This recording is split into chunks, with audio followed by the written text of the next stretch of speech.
King Charles III asked, what would our forebears think today of the US-UK relationship? Welcome back to Forebears at the Table. And tonight we see Thomas Paine across from Edmund Burke. This is radical fire and pragmatic empathy at the same table, a really curious blend of politics. So I'm Annabelle. I'm a tarot practitioner and psychic for over 35 years, but I am also a historian. I was a history major in college.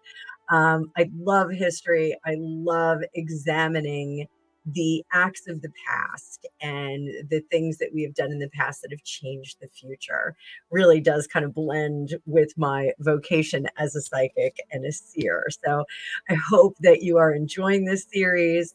I hope that you'll ride along with this and learn a few things. I'm learning a few things and just have a great time with it while we look at history, not changing it and not looking at it with a different scope, but just testing out the energies that were in place at the time. So to my American patriots and to my friends and allies abroad, pull up a chair. Let's talk.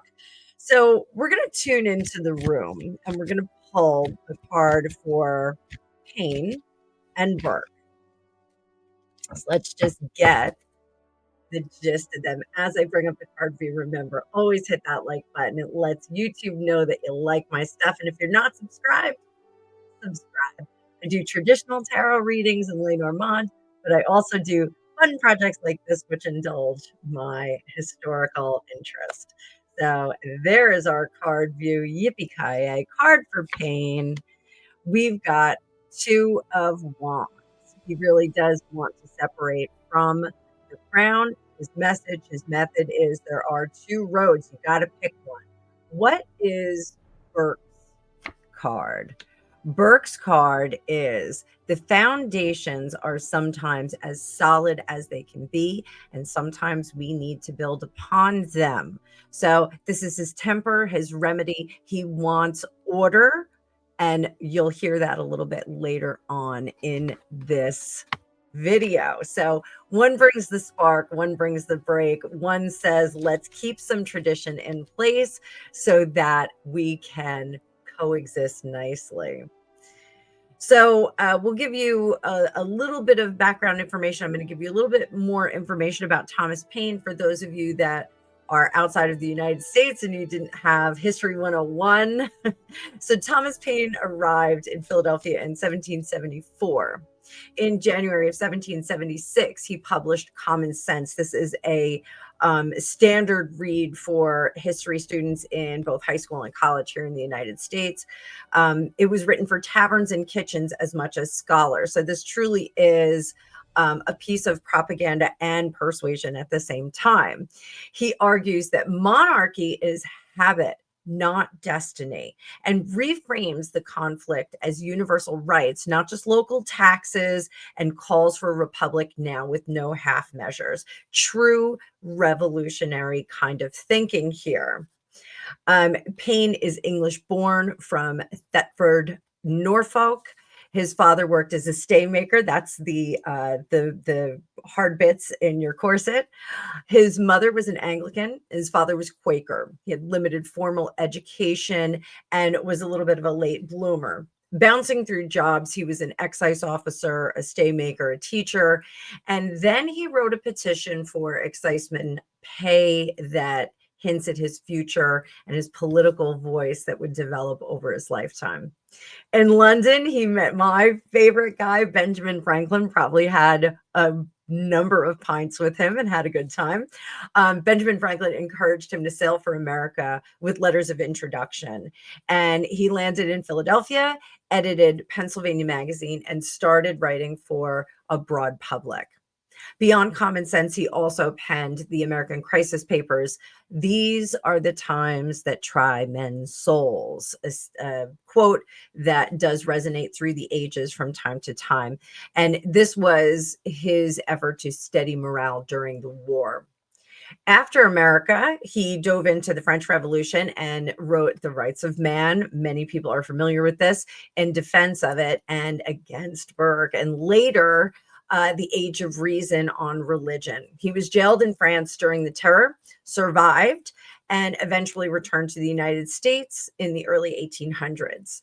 He died in 1809 in New Rochelle, New York. Controversial to the end, but profoundly influential on both sides of the Atlantic.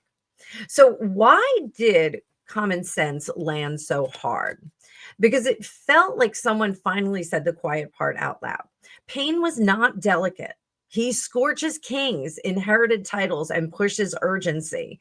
That urgency helps midwife independence, but it alarms the moderates. So let's take a look at the pamphlet and the people. I got a jump out card. What ignited readers? Unhappiness, the unhappiness with the way that things were here in the colonies, and some distance between the colonies and the crown really did foment that independence as well. What was Paine's true intention? His true intention was to open the doors and make accessible leadership, power, riches, happiness, freedom for all mankind. Whereas he saw under the rule of the crown that this would be a limited projection of or a limited acceleration of one's success, independence. There was always going to be that class structure. He dreamed of a world where that class structure would change, that we would be independent, but still responsible of our own morals. The tide this text turns. I don't think that it was quite as impactful for everyone. I think there were heroes among the colonists that grasped onto this radical idea and ran with it. But I do think that there were some reservations, specifically with the more feminine population. I think that they said this is too much, and we're not willing to make the sacrifices necessary. So I personally think that there's mixed reviews within households. I think wives, mothers were saying, let's not do this. Let's not move forward. So the takeaway from Paine historically is that he speaks in moral clarity. He wants a clean break from the crown, and he wants it now. And he is trying to inspire people to do that. So let's go across the aisle to Edmund Burke, a British MP who rejects independence, yet sympathizes with the colonial grievances. In 1775, his Conciliation speech, governed by realities and not distractions, this was what he wants individuals to lean into. Despite being across the ocean from the crown and having a somewhat diluted power over the population, he wants people to still adhere to the culture and the conditions that are in a close-knit British culture.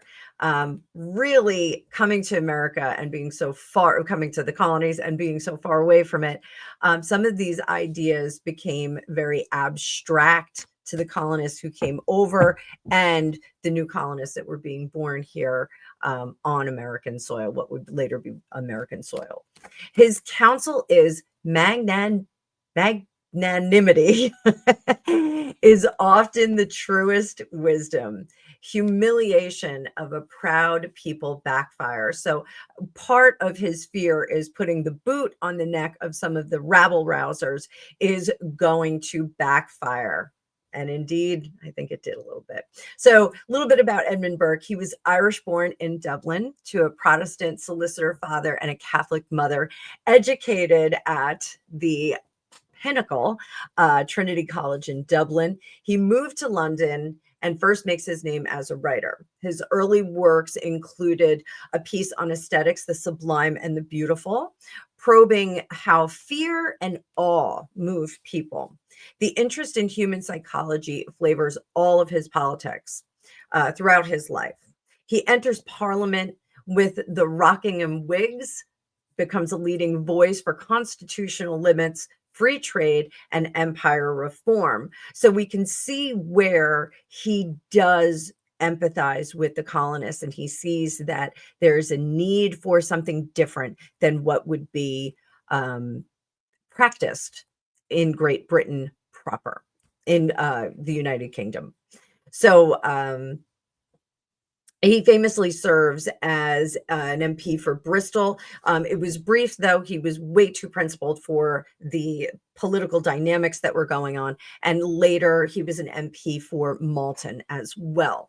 He champions conciliation with America, later leads the impeachment for Warren Hastings over the abuses in India, and then writes reflections on the revolution in France in 1790. This was a blistering warning that rapid upheaval can devour liberty. Burke passed away in 1797 in Beaconsfield. In the UK, he's a byword for prudence. In the US, he's a friendly critic who understood America's grievances, yet feared revolution that would outrun wisdom. So Burke isn't Paine's enemy so much as Paine's foil. Burke wanted to cut the knot. Paine wanted to cut the knot and Burke wanted to loosen it. Paine accelerates the revolutionary fervor that was building in the colonies, and Burke looked to stabilize that. So let's take a look at Burke's Conciliation. The room temperature in 1775.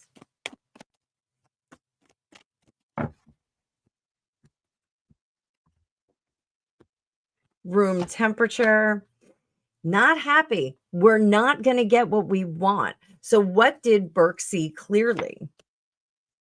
That stabilizing, this isn't just tradition with the King of Pentacles. This is stabilizing the energy and the inclination for revolution and possibly using it to their advantage. So this is a really, really cool energy to have there.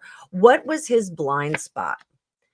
His blind spot was how much power the colonists were building behind their revolution. That was the blind spot. He did not see how radicalized the colonists had become and how unhappy they had become. He did not think that they had enough gas in the tank to really see it through. What a workable compromise that could have held? What would have been a workable compromise had he presented it? The workable compromise would have been to dial it back on the colonies and let the colonies really do a bit more governing themselves, maybe rewriting some of the rules and regulations. But why would this fail? Why would it fail? Because the cat's out of the bag. The cat's out of the bag, and the crown is too far from the colonies. They can say all they want. They can send proclamations. They can send more soldiers. But the colonists were breeding more, literally breeding more revolutionaries. So very cool here. So the historical twist on this is that Paine's momentum helped carry independence, and Burke's prudence becomes a path not taken, at least here in America. So let's fast forward to current times. So the whole point of this series is, what would these two individuals think about Donald Trump, one of the most consequential presidents of the United States ever, and King Charles, the long-awaited monarch for the United Kingdom in the modern day? What would they have to say? We're gonna pull them up at the table. If Paine says that a system breeds unfreedom, we should change it. Don't varnish it. But Burke's reply to this is if you change everything at once, you might break the good with the bad. So don't throw out the furniture, maybe not varnish it. Maybe we've got to kind of take it apart and rebuild it. So if they faced King Charles today and looked at the alliance, what would they bless and what would they warn us about? Okay. So let's go. What Paine blesses today with the UK United States alliance? That it is a good balance. We are holding the door, holding the door. What does Paine warn? That we can't be too so enthusiastic that we don't pay attention to where we're stepping. The fool in reverse is really trusting more than we should. And I think that this is on both sides because with a bombastic president here in the United States and with King Charles, who is so well rooted in practice and tradition, we may get into some conflict here. So we have to be very careful. If my message to Donald Trump is heard across the energies, I would say tread lightly and don't ask for too many changes at once. I really do think that that's very important. What does Burke bless us with here? What does he bless in the Union? Is that we are in fact cousins, that we are your wily cousins over here in the United States. We are the wild card, but we are in fact cousins, and so we should honor that. What does Burke warn? Is that sometimes we don't learn the lessons of the past, and the disagreements and the conflicts between both countries should be carefully examined on a regular basis. We should be looking at those things on the reg and see where we divert politically, culturally. I've said many, many times, my son's father is Scottish, and though we have a common language, there are some very stark cultural differences. I think some other people that have married people from the United Kingdom would agree. Prince Harry, I'm looking at you. So, what shared principles do we have between all of these men, all four men, Paine, Burke, Trump, Windsor? What shared principles do we have?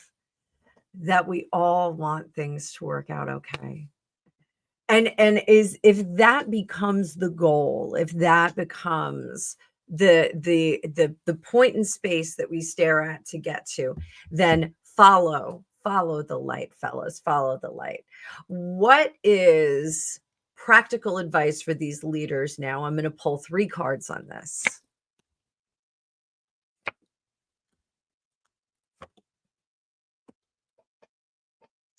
So we should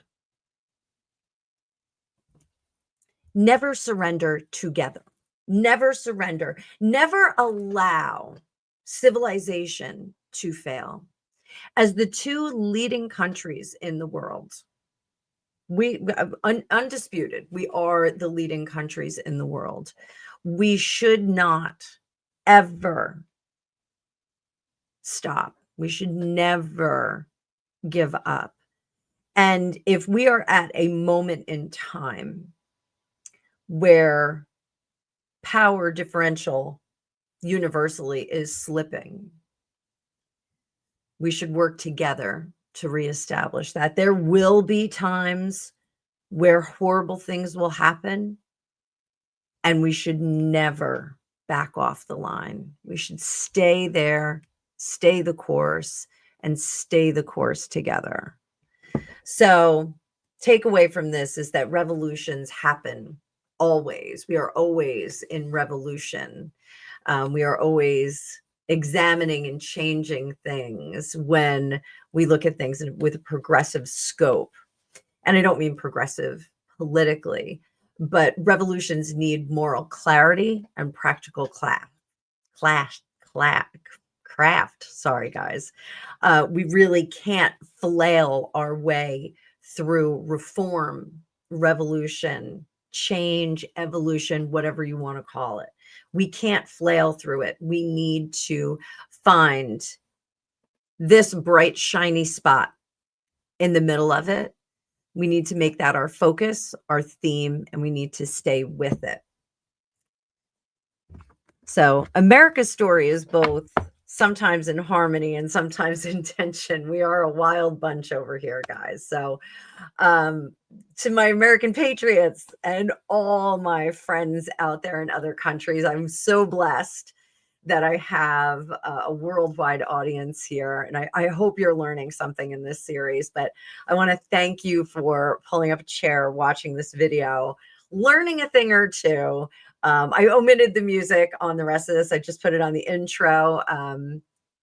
It's a great song, but it's credited in the description below. But I really, really appreciate you all being here. I'm going to keep it up with the current stuff, but this is just an indulgence on my part.